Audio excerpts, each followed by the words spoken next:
first-person action horror game Bioshock, developed by 2K in 2007, was set in the 1960s in an abandoned underwater utopia turned dystopia, Rapture, run by billionaire Andrew Ryan, after the player has just survived and escaped from a plane crash.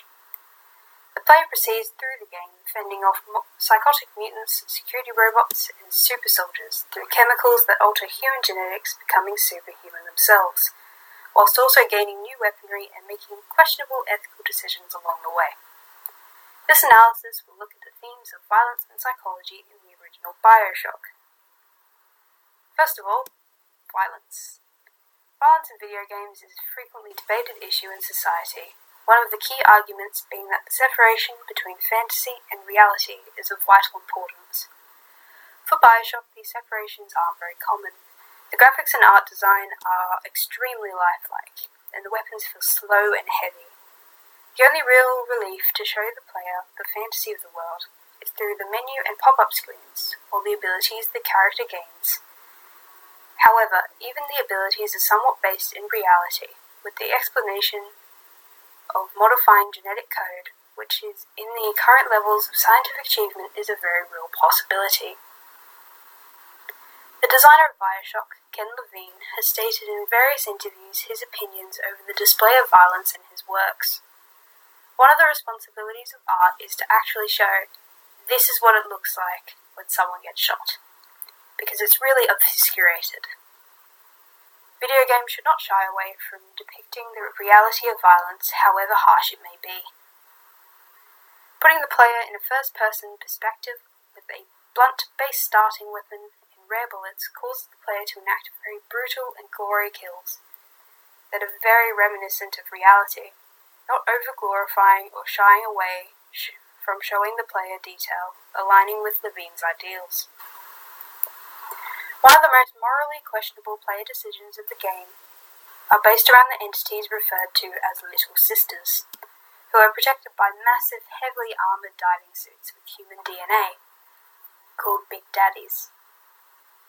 Once the protectors have been killed by the player, the Little Sisters are defenceless, and the player must choose to rescue them or lethally harvest them. Upon the player's decision to harvest Little Sisters, the player will grab the girl as she screams loudly, and the screen fades into a dark green and black screen, with the girl still screaming over the top of it. Levine's extremely upfront and close display of violence in his works is what makes players so immersed and horrified when playing the game, earning the horror title, but it also makes his players so morbidly intrigued in his work. Bioshock plays off many psychological theories, which is what makes the final twist so surprising to many players. Right from the start of entering Rapture, a man with an Irish accent called Atlas claims he needs help to rescue his wife and child, acting as the quest giver, telling the player where to go and what to do.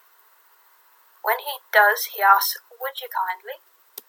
This phrasing is deliberate, as when said by the character, it sounds so friendly and inviting, even if he's saying, "Would you kindly kill all those things?"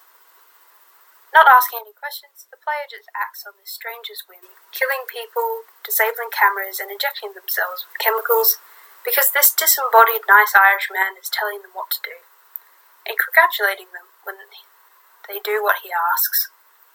This acts as positive reinforcement and a reward of praise, giving the player gratification for doing specific actions.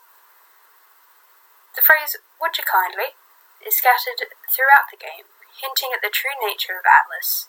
An audio diary called Mind Control Test can be found revealing a conversation between a child and Dr. Suchong, where the child is asked, "Break that puppy's neck, would you kindly?"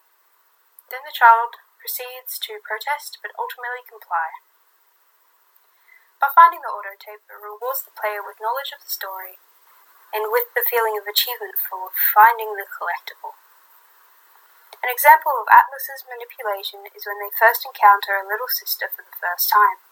Atlas attempts to convince the player to harvest the being, as it isn't a little girl anymore, and what the player will be better off with Adam, the chemical used for the abilities, and asks, Are you prepared to trade your life, the lives of my wife and child, for 10 rooms little Frankensteins? If the player then harvests the little sister, Atlas congratulates them, and they gain more of the chemical used for their abilities. This also slightly utilises negative reinforcement, as the player believes that they have destroyed an evil entity, as that is what they have been told. This outcome, as well as gaining a reward of praise from the Irishman, the player also gets the reward of sustenance in pickups and facility in upgrading the player's abilities, releasing dopamine and gratification into the body and mind. In conclusion, Bioshock provides much insight into violence in games and how video games can manipulate a player's psychological state.